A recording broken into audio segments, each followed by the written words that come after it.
Hey guys, hope that everybody's having a good day. For some reason there's a 2 on my screen. Okay. So we're looking at algebraic expressions today, and we got 4 problems to look at. Okay, so we start off, you see something like this. X equals -2, and then they want you to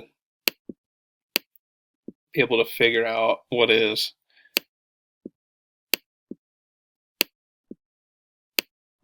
2x squared plus 5x minus 7.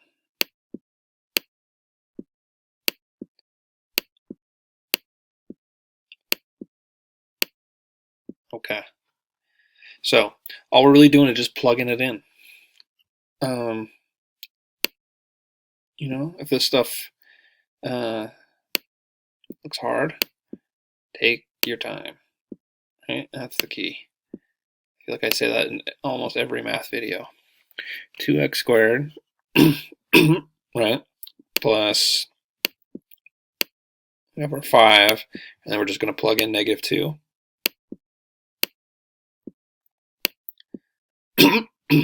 Minus 7. Okay, now -2 squared is 4. -2 times -2 is 4. Right? If you multiply two negatives together, you get a positive. Okay, plus 5 times -2 is -10.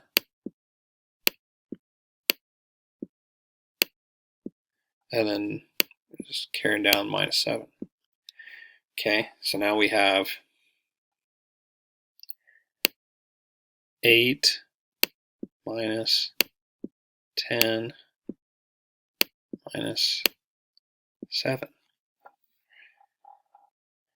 Okay, so 8 minus 10 is -2, minus 7 is -9.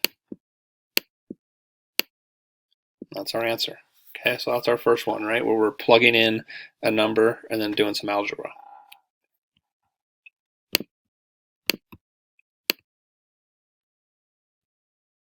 Hopefully it didn't seem too bad. You just need to know some of our rules about how to square a number, multiplying negatives together, things like that, and really we're just plugging it in.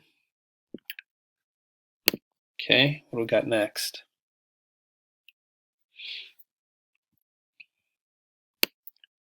Three times 5x plus 4.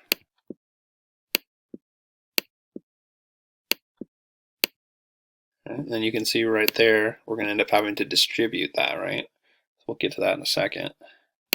Minus 2 times 4x plus 7. Okay, same thing. So this is just going to be a problem where we use distributive property. Okay, what the hell is distributive property? Okay, so we go 3 times 5x plus 3 times 4, right? So 3 times 5 is 15, so 3 times 5x is 15x,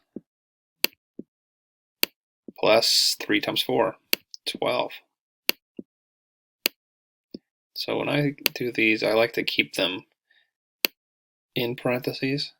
You don't have to do that, but I think it makes it a little easier to work with. Okay, and so then we have our 2 times 4x, so that's 8x, right? Because 2 times 4 is 8. And 2 times 7 is 14, right? So we're just doing the same thing we did in the first part, just distributing 2 times 4x, 2 times 7. That's really all we're doing. Okay, and now we're going to just subtract these, right? So we're going to subtract and add like terms. So we've got 15 minus 8x. 15 minus 8 is 7. 7x, right? And then we've got 12 minus 14, right? So 12 minus 14 is -2. Okay, and there's our answer, 7x minus 2, right? So that's really distributive property, right? Multiply both parts of whatever's inside the parentheses, right? And then we just subtracted them. That was it. That's all she wrote. Okay. Halfway there. 2 down, 2 to go.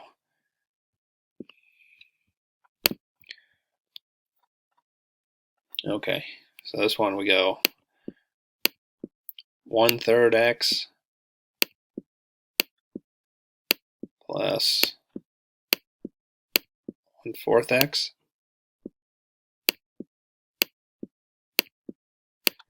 equals 5. Okay, so first thing we have to do is, it's kind of, just think of it the same as if we were doing 1/3 plus 1/4, right? We need to find a common denominator, right? Denominator are these bottom numbers, if you're not familiar with that term, right?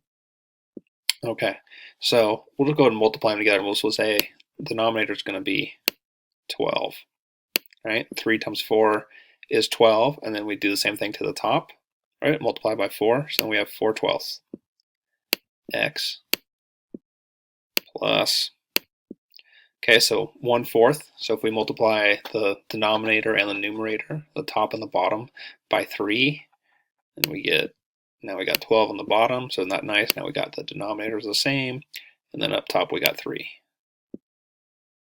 So now we got 4/12 x plus 3/12 x still equals 5.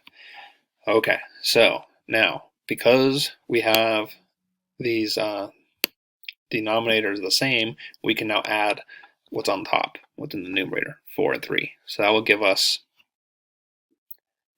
sort of mark this off, it'll give us 7/12 x equals 5.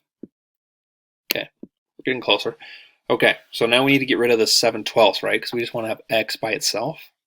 Okay, so in order to do that, we need to multiply by what's called the reciprocal. So the reciprocal of 7/12 is 12/7, right? So we're going to multiply by 12/7 and multiply by 12/7. Okay, so reciprocals cancel each other out. Like, you can go ahead and do the multiplication if you want, but I think it's easier maybe just to trust me that reciprocals cross each other out and just equal 1. So then you will have 1x. Okay, so then we're just going to have x equals, okay, so 5 times 12 is 60. And the bottom, 7 times 1 is 7. So we have 60/7. Bam, right there. Okay. And we still got one more. Okay, all these different things we got to know with all these algebraic expressions.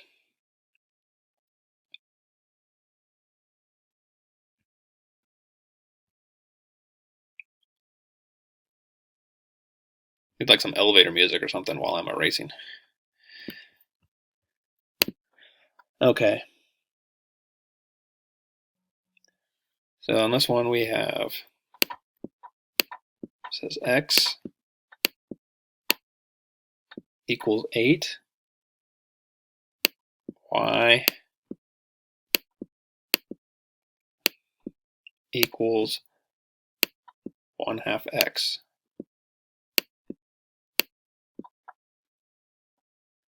Okay, and then they want to know, what is x minus y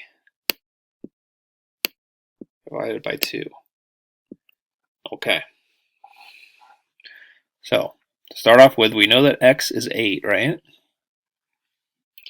We know that y is 1/2 x. So another way of writing that is y equals 1/2 times x, which is 8, right? Okay, and 1/2 times 8 is 4. Okay, that looks easier, doesn't it? Okay, we know that x is 8,